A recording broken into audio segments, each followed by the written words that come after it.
श्री शिवाय नमस्तुभ्यं दोस्तों, जैसा कि आप सभी लोग जानते हैं कि 19 जून 2026 यानी शुक्रवार को पड़ रही है ज्येष्ठ मास की शुक्ल पक्ष पंचमी तिथि। और दोस्तों ये तिथि है जो ज्येष्ठ मास में पड़ने वाली सबसे बड़ी तिथि है, क्योंकि यह शुक्रवार के दिन पड़ रही है और इसका बहुत ही बड़ा और विशेष महत्व होता है। पूज्य गुरु जी ने कहा है कि अगर कभी भी मौका लग जाए और ज्येष्ठ महीने की पंचमी तिथि शुक्रवार को पड़ जाए तो आप लोगों को 11 चावल के दाने का उपाय तो अवश्य ही करना चाहिए। इन दोनों का संयोग बहुत ही कम आता है। इसी के साथ में गुरु जी ने अपने शिव पुराण कथा में बताया है कि इस दिन आपको 11 चावल दाने का उपाय तो आपको अवश्य ही करना चाहिए, क्योंकि ऐसा दिन पूरे साल में सिर्फ एक ही बार आता है।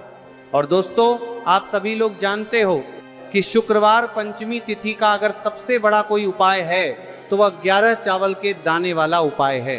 तो दोस्तों इस शुक्रवार पंचमी तिथि के दिन आप लोगों को इस 11 चावल दाने वाले उपाय को जरूर करना है। बहुत सारे लोग होंगे जिन लोगों ने इस उपाय को ना किया हो, मतलब पूरा साल निकल गया, उन्होंने किसी भी दिन इस 11 चावल के दाने वाले उपाय को ना किया हो। पर दोस्तों आपके पास एक आखिरी मौका बचा हुआ है जो कि 19 जून शुक्रवार पंचमी तिथि के दिन है। तो इस दिन आप लोगों को इस वाले उपाय को जरूर करते हुए मात्रपात लेना है। भले ही आप पूरे महीने भर इस उपाय को ना किया हो, पर अगर आपने इस ज्येष्ठ महीने की पंचमी तिथि के दिन अगर इस वाले उपाय को कर लिया तो आपको इस उपाय को करने का वो फल मिलेगा जिसकी आपने कभी कल्पना भी नहीं करी होगी। इसीलिए आप लोग इस वाले उपाय को एक बार जरूर कर लेना है, ताकि आप लोगों के हाथ से यह मौका ना जा सके और आपको इस उपाय को करने का फल मिल सके। दोस्तों यह उपाय पंडित जी ने अपनी अभी की ही श्री शिव महापुराण की कथा में बताया है जी। इस उपाय को आज हम आपको बहुत अच्छे से समझाने वाले हैं। इस वीडियो को देखने बाद इस उपाय को समझने के लिए आपको कोई और वीडियो को देखने की जरूरत नहीं पड़ेगी। तो चलिए दोस्तों उपाय को शुरू करते हैं। देखिए ये इस पुरुषोत्तम महीने के शुक्रवार पंचमी तिथि के दिन ये इतना खास होता है, इतना महत्वपूर्ण होता है देखा गया है। कभी कभी बड़े बड़े पूजा पाठ अनुष्ठान से जो मनोकामना पूर्ण नहीं होते, वह पुरुषोत्तम महीने के शुक्रवार पंचमी तिथि के दिन एक छोटे से उपाय करने से ही आपकी मनोकामना पूर्ण हो जाती है। और बहुत सारे लोग इस उपाय को किया भी है और उनको इस उपाय को करने का फल भी जरूर मिला है। अगर आप लोग भी इस उपाय को करना चाहते हैं तो आप इस उपाय को पहले अच्छे से समझ लेना, सुन लेना, उसके बाद करना। आपको इस उपाय का फल जरूर मिलेगा। और इस उपाय को कर लेने से आपके घर में चाहे किसी भी प्रकार की दुहक और समस्या क्यों ना चल रही हो, आपको उसका कारण भी नहीं पता है कि भाई ये समस्या किसका कारण से चल रही है, उसका भी कुछ कारण हो सकता है, जैसे पितृदोष हो सकता है या किसी भी तरह का मंगल दोष भी हो सकता है। तो इस दिन आप लोगों को यह वाला उपाय कर लेना है। ये एक ऐसा उपाय है जिस उपाय को अगर किसी विशेष दिन पर किया जाए तो भाई उस विशेष दिन का जो है वह तो हमें मिलता ही मिलता है, पर हमने उस दिन पर इस उपाय को किया है तो हमें उससे भी बड़ा फल मिलता है और फल बहुत जल्दी मिलता है, क्योंकि आप इस उपाय को बहुत ही बड़े और विशेष पर कर रहे हो। तो चलिए अब उपाय के बारे में बात करते हैं, लेकिन उससे पहले आप लोगों को यह जानना आवश्यक है कि आखिर ये उपाय किस समय करना है, किसको करना है और कैसे करना है। तो चलिए हम आगे आपको वीडियो में एक एक करके बता देते हैं। लेकिन उससे पहले अगर आप लोग हमारे चैनल पर पहली बार आए हैं या फिर मेरी आवाज आज पहली बार सुन रहे तो हमारे चैनल को सब्सक्राइब जरूर कर लेना और इस वीडियो को करके कमेंट बॉक्स में श्री शिवाय नमस्तुभ्यं ओम नमः शिवाय जरूर टाइप कर देना। तो दोस्तों इस 11 चावल के दाने वाले उपाय को हमें शुक्रवार पंचमी तिथि के दिन कैसे करना है, किसको करना है, किस समय करना है और कहां पर करना है, ये सारे सवालों के जवाब आपको इस वीडियो में मिल जाएंगे। और जो ये वीडियो देखेगा भाई उसको 11 चावल के दाने वाला उपाय जरूर करना चाहिए, क्योंकि इस दिन एक चावल के दाने का बहुत ही बड़ा और विशेष महत्व होता है। और जब बात आ जाए 11 चावल के दाने की तो ये सोने पर सुहागा वाली बात हो जाती है और ये एक बहुत ही बड़ा उपाय हो जाता है इस शुक्रवार पंचमी तिथि का।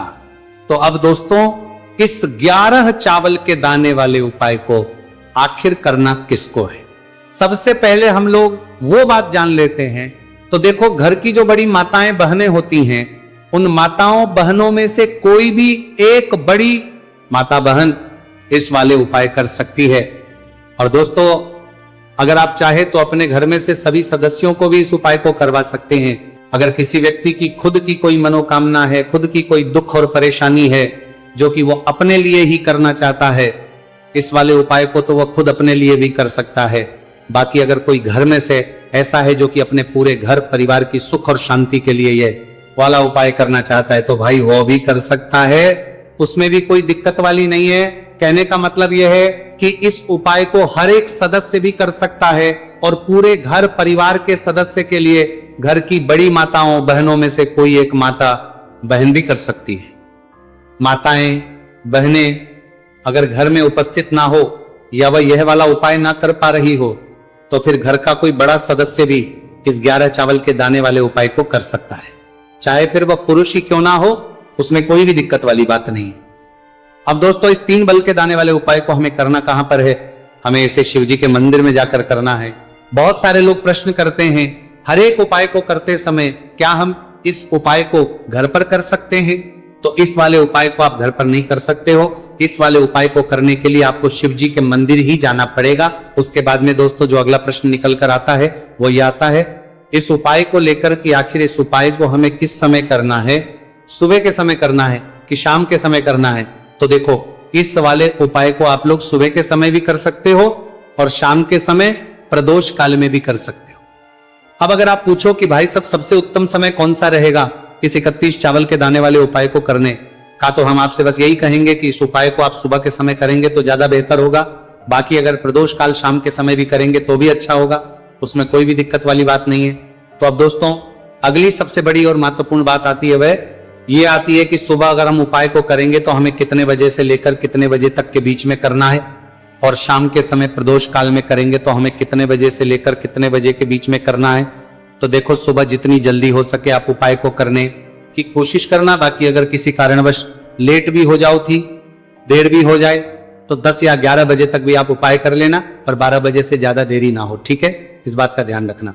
उसके बाद में दोस्तों, अगर शाम के समय प्रदोष काल की बात करें, प्रदोष काल का जो समय है होता है वह शाम के 6 बजे से शुरू हो जाता है। मतलब शाम के 6 बजे से लेकर 7 बजे के बीच का जो समय होता है, यह समय प्रदोष काल का समय होता है। पर अभी जो मौसम चल रहा है, इस मौसम में जो है शाम बहुत देरी से होती है, तो आप इस उपाय को 7 या 8 बजे के बीच में भी कर सकते हो। मतलब शाम के 6 बजे से 8 बजे के बीच में आप कभी भी इस वाले उपाय को कर सकते हो, उसमें कोई भी दिक्कत वाली बात नहीं है। अब दोस्तों, यहां पर इस उपाय को लेकर एक और सबसे बड़ी बात यह निकल कर आती है कि इस 11 चावल के दानों को हमें लेना कहां से होता है, और हमें इस उपाय को करने के साथ में क्या और कुछ भी सामग्री ऐसी होती है जो शिव जी के मंदिर लेकर जानी पड़ रहती है। तो देखो, यहां पर हम आपको बता दें, सबसे पहले आप लोग ये जान लो कि ये जो 3 चावल के दाने वाला उपाय है, सिर्फ और सिर्फ आप उपाय की सामग्री लेकर कभी भी शिव जी के मंदिर मत जाना, क्योंकि हमें भगवान के सामने यह नहीं दर्शा है कि अगर हम भगवान शिव जी के मंदिर आए हैं तो अपने फायदे के लिए आए हैं। तो इसीलिए जो भी पूजन सामग्री है, उपाय सामग्री है 11 चावल के दाने। इसके साथ में आपको पूजन सामग्री भी जरूर लेकर जाना है। देखो, अगर सुबह के समय उपाय कर रहे हो तो सीधी सी बात है, एक लोटा जल तो आप लेकर जाओगे ही जाओगे। वही एक लोटा जल अगर मिट्टी का जल हो तो बहुत अच्छा रहेगा।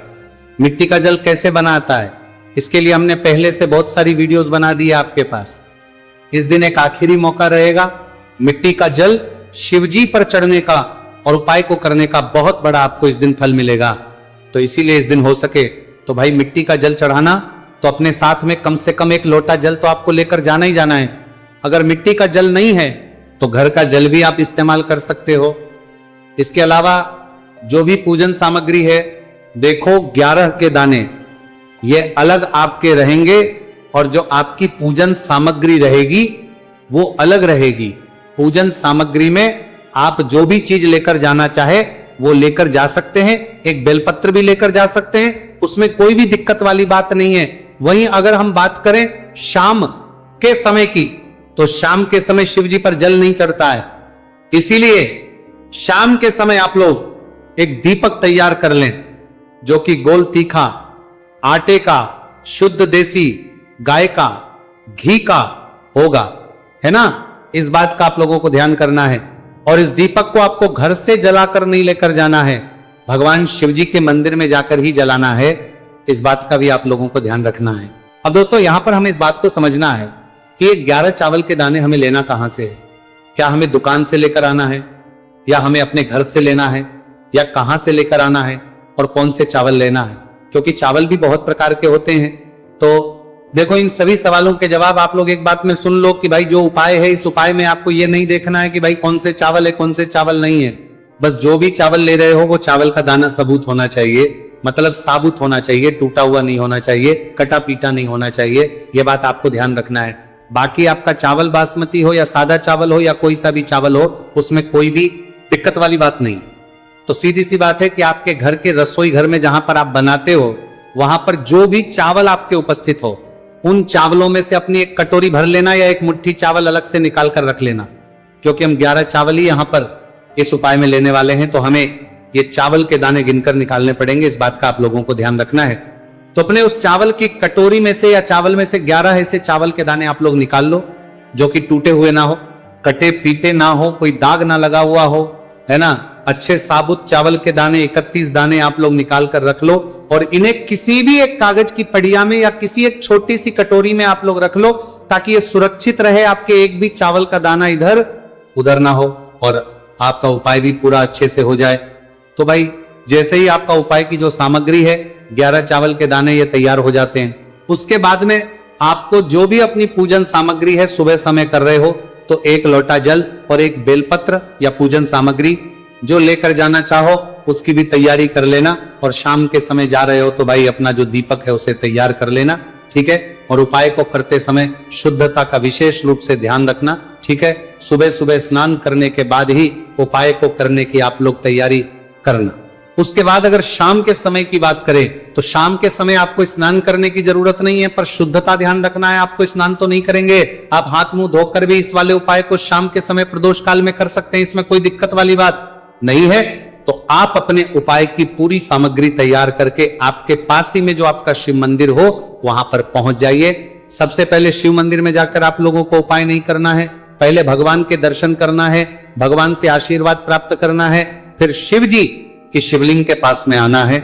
शिवलिंग के पास में आने के बाद जो पूजन सामग्री लेकर आए हुए हैं, जैसे कि सुबह गए हुए होंगे तो 1 लोटा जल और जो भी पूजन सामग्री लेकर आए हैं आप उनसे भगवान शिव जी की पूजन कीजिए। सबसे पहले तो 1 लोटा जल ही चढ़ेगा, फिर आपको 1 बेलपत्र श्री शिवाय नमस्तु भयम का जाप करते हुए शिवलिंग पर चढ़ा देना है।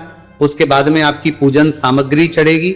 उसके बाद में अगर दोस्तों शाम के समय अगर आप इस उपाय को कर रहे हो तो अपने साथ कम से कम 1 जो दीपक है गोल बाती का, जो आप अपने साथ में लेकर गए हो, उस दीपक को मंदिर में जाकर अपनी माचिस से जलाना है और उस दीपक को शिवलिंग के पास में रखना है, ठीक है। इस दीपक को रखने के बाद ही आप लोगों को अपना ये वाला उपाय शुरू करना है। और दीपक को ज्यादा पास में मत रखना, वैसे भी गर्मी पड़ रही है, भगवान शिव जी को आंच नहीं लगनी चाहिए, है ना। तो भाई जैसे ही आपकी पूजा अर्चना हो जाती है, आप भगवान शिव जी को प्रसन्न कर लेते हैं, उसके बाद शिवलिंग के पास ही में आप कहीं पर बैठ जाइए, सामने या आसपास जिस जगह पर आपको बैठना हो वहां पर बैठ जाइए और अपने वो 11 चावल के दाने अपने सामने निकाल कर रख लीजिए, क्योंकि अब यहां पर उपाय को यहां पर करने की आपको तैयारी करना है। और इस तरीके से जब आप उपाय करेंगे, पूजन सामग्री करने के बाद, पूजन अर्चना करने के बाद, तो आपको उपाय का फल बहुत जल्दी और बहुत होकर मिलेगा। तो अपने चावल के अपने सामने निकाल कर रख लेना। और ये जो उपाय है ये आपकी सीधे हाथ की हथेली से होगा, इसलिए इस बात का भी विशेष रूप से ध्यान रखना है। तो सीधे हाथ की हथेली का प्रयोग करके ही आप लोग अपना इस वाले उपाय को करना। अपने सामने जो भी आपके कागज की पुड़िया है उसको खोलकर रख लो, या कटोरी है तो भाई उसे अपने सामने रख लो और अपने वो 11 चावल के दाने निकाल लो, ठीक है। उसके बाद में दोस्तों अब आपको क्या करना है कि शिवलिंग आपके सामने होगी, तो आपने वो 11 चावल के दाने एक एक करके जहां पर आपने बेलपत्र चढ़ाए हैं आपको शिव जी के शिवलिंग के ऊपर चढ़ाना है। कहां पर चढ़ाना है? शिवलिंग के ऊपर चढ़ाना है, और कहीं पर भी नहीं चढ़ाना है आपको अपनी हथेली से। तो शिवलिंग के ऊपर चढ़ाना है, भले ही फिर वो अपने आप जलाधारी पर गिर जाए, ये मतलब वहीं पर गिर जाए, उसमें कोई दिक्कत वाली बात नहीं है, पर आप चढ़ाओ शिवलिंग के ऊपर। तो आपको क्या करना है, अपना पहला चावल का दाना उठाना है, श्री शिवाय नमस्तु भयम बोलना है और शिवलिंग पर चढ़ देना है। इसी तरीके दूसरा चावल का दाना उठा है, शिवलिंग पर चढ़ना है और मंत्र बोल देना है। और फिर तीसरा चावल का दाना उठाना है, श्री शिवाय नमस्तु भयम बोलना है और चढ़ देना है। इसी प्रकार से आपको पूरे 11 चावल के दाने एक एक करके शिवजी के शिवलिंग के ऊपर चढ़ाना है और भगवान से प्रार्थना करते जाना है। मतलब प्रार्थना तो आपको आखिरी में करना है, पर हर एक चावल के दाने को चढ़ाते समय श्री शिवाय नमस्तुभयम जरूर बोलना है। उसके ही में ये चावल का दाना शिवलिंग के ऊपर आपको चढ़ाना है। जैसे ही आपके 11 चावल के दाने शिवलिंग के ऊपर चढ़ते हैं है तो भाई उसके बाद में आपको क्या करना है, भगवान से अपनी मनोकामना बोलना है। मनोकामना भी कब बोलना है, जब आपका 11 चावल का दाना आपके सीधे हाथ की हथेली में हो और आप उसे चढ़ाने के लिए जा रहे हो। श्री शिवाय नमस्तुभयम बोलकर उस आखिरी चावल के दाने को शिवलिंग के ऊपर चढ़ा देना। भगवान से फिर अपनी वो मनोकामना बोल देना जिस मनोकामना के लिए आप लोग अपना ये वाला उपाय कर रहे हो, जिस भी दुहक और परेशानी के लिए आप लोग अपना ये वाला उपाय कर रहे हो। उसके बाद में जैसे ही आप अपनी मनोकामना बोल देते हो आपका ये वाला उपाय पूरा हो जाता है।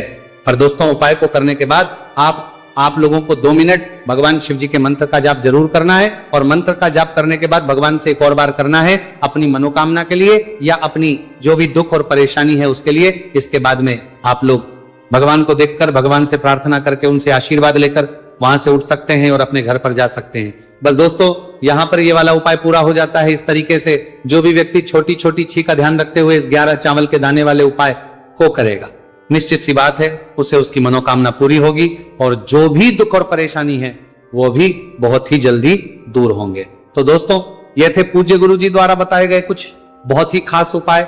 अगर आपको जानकारी अच्छी लगी हो तो वीडियो लाइक करिएगा। मिलते हैं फिर एक नए वीडियो के साथ। श्री शिवाय नमस्तुभयम। पूरे साल भर इस उपाय को ना किया हो, पर अगर आपने इस मार्गशीर्ष महीने में, तो आपको इस उपाय को करने का वो फल मिलेगा जिसकी आपने कभी कल्पना भी नहीं करी होगी। इसीलिए इस हल्दी दीपक वाले उपाय को एक बार जरूर कर लेना ताकि आप लोगों के हाथ से यह मौका ना जा सके और आपको इस उपाय को करने का फल मिल सके। दोस्तों ये उपाय पंडित जी ने अपनी अभी की ही शिव महापुराण की कथा में बताया है, जो इस उपाय को आज हम आपको बहुत अच्छे से समझाने वाले हैं। इस वीडियो को देखने के बाद इस उपाय को समझने के लिए आपको कोई और वीडियो को देखने की जरूरत नहीं पड़ेगी। तो दोस्तों इस उपाय को आपको कैसे करना है, कब करना है, कहां पर करना है और उपाय को करते समय आपको किन किन गलतियों को नहीं करना है और आपको किन किन बातों का ध्यान रखना है, यह सारी जानकारी हम आपको इस वीडियो में देंगे। तो चलिए भक्तों उपायों को शुरू करते। अगर आप भी चाहते हैं कि महादेव जी का आशीर्वाद आप पर सदैव बना रहे तो वीडियो को लाइक करें, चैनल को सब्सक्राइब करें और कमेंट बॉक्स में हर हर महादेव जरूर लिखें। तो दोस्तों यह थे पूज्य गुरु जी द्वारा बताए गए कुछ बहुत ही खास उपाय। अगर आपको जानकारी अच्छी लगी हो तो वीडियो लाइक करिएगा। मिलते हैं फिर एक नए वीडियो के साथ। श्री शिवाय